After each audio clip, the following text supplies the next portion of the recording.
My name's Charlie Robinson. I'm the author of The Octopus of Global Control, and we're going to talk about broken news.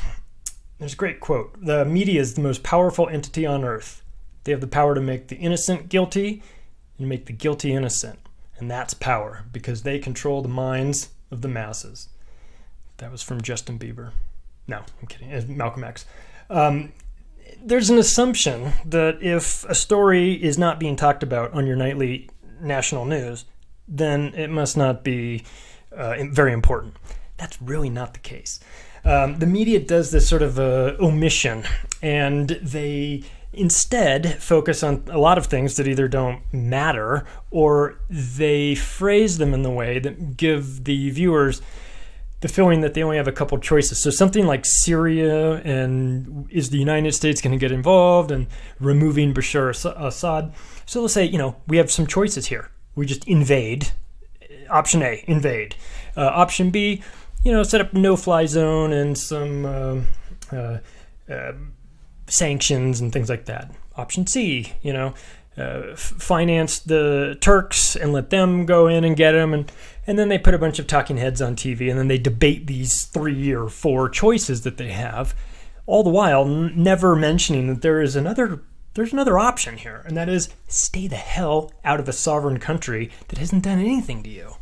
Of course, that's not a topic. They're not interested in going down that path because they're the mainstream media and they know everything. Lately, they've had a big problem with what they call fake news. Ooh, fake news. Fake news like every night that I watch that CNN is on it's totally fake news. Here's a quote. This is a good. Let's play this game. Who said this? You'll never guess. Fake news played a role in this election and continues to find a wide audience. Who's the last person in the world you would think would be allowed to say something like this? Lion Brian Williams. Are you effing kidding me? This moron has been busted on like 50 different occasions lying about his stories, and you're going to lecture us on fake news? You are a crazy person, Brian. And it just shows how completely detached from reality you really are, that you think you need to get in front of a microphone and accuse other people of being involved in fake news. You lying hypocrite. Oh.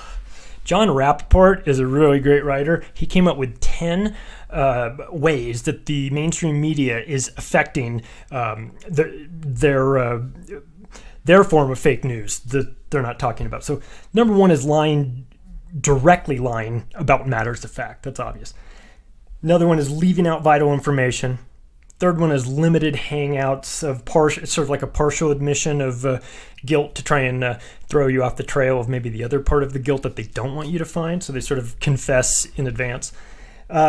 Shutting down the truth after publishing it by failing to continue the investigation. Not connecting dots between important pieces of data. That's what the non-traditional media does very well. They're able to get in there and connect all these dots. Censoring the truth by labeling it fake news. Yeah, well, we know all about that. Using biased experts to present slanted or false facts. That's a good one, because the experts, they never show you. Typically, they're on the revolving door between public and private office. They go to the public, they work for the EPA, they get out, they take a job with Monsanto, and then they're all of a sudden an expert on things like that. Repeating a false story many times, that's an old Hitler tactic. Claiming a reasonable and true consensus exists when it doesn't, and adding audio and visual effects to create an impression of authority. And 11, Brian Williams. According to the Associated Press, this is in 2016, trust in the news media is being eroded by perceptions of inaccuracy and bias, fueled in part by Americans' skepticism about what they read on social media. Just 6% of people say they have a lot of confidence in the media, putting the news industry about equal to Congress and well below the public's view of other institutions. And I think we all probably have the same question. Who are the 6% that still believe the mainstream media? if you're looking for something fun to watch on one of your online video sites, whoever that may be, go find the 1991 footage of Charles Jacko from CNN. This was the first Gulf War. He and his buddy are reporting. They're supposed to be in Saudi Arabia, reporting on inbound Scud missiles, and these sirens start going off, and these guys start running in different directions. One guy grabs a gas mask, the other guy grabs a helmet. They realize that the other person doesn't have a gas mask, and they start to freak out. If you turn the volume down on that, and you turn up the theme song to Benny Hill, the old Benny Hill show, it's perfect. These guys aren't in Saudi Arabia. They're in like Atlanta in some soundstage. I mean, to be honest, they were in a soundstage. I've seen better sound stages on pornos than this one. It's just really bad backdrops, a completely fake palm tree, like right in the middle.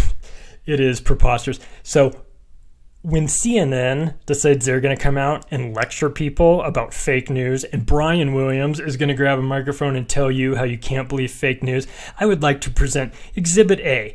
Go watch Charles Jacko and those fake news. Those guys were wasted. They were in Atlanta. There wasn't a camel near them. There wasn't a palm tree near them. And they passed that garbage off as reality. How dare you?